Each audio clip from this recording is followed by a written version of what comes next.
Volunteering in my mom's classroom, who was a special educator as well, and she worked with middle school and elementary, and as I was volunteering in her classroom, then started to pursue a degree in special education. One of the positions that I ended up getting an offer for was the autism program at Gaithersburg Elementary, and started working there and kind of fell in love with working with the autism population, and found out that I was, at least I feel like I'm pretty good at it. So each student is so different. The autism disability is a spectrum disability, meaning you can have students that are very low and you can have students that are very high, and our program gets a variety of those kids in between, and so their disability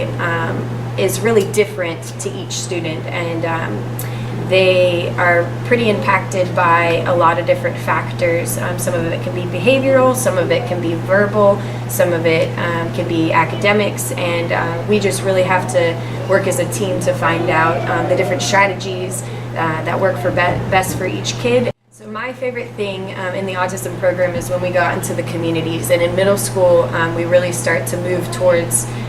what life is going to be like for our students when they exit our program at 21. We get an opportunity to go out and practice what a lot of us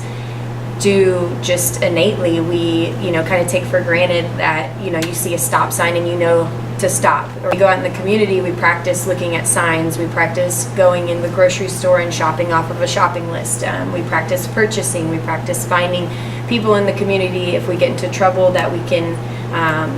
be safe around, like police officers or people that work in the store. Our schedule actually is pretty typical to a normal kid who would be going to school. We arrive and they come off the bus and we go right into breakfast, and then from breakfast we come down and do our morning routine, which involves practicing our hygiene. We go into our core teaching time, so that's individualized to each student according to their IEP, and then sometimes we have OT or speech depending on the student's need, to work on fine motor or verbal language, or some of our students have AAC devices where they can talk on a communicative board, and then we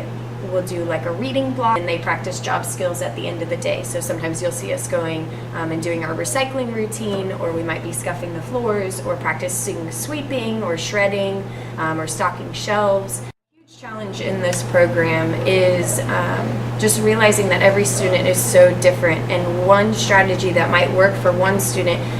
doesn't always mean that it's going to work for another student, and so it constantly keeps me on my toes and thinking about what kind of strategies that I could put into place for our students that can best support them as individual learners, and ultimately looking for the future when they're going to graduate. I want to help best prepare them to be as independent as they can in this world. Thank you, Ms. Carey.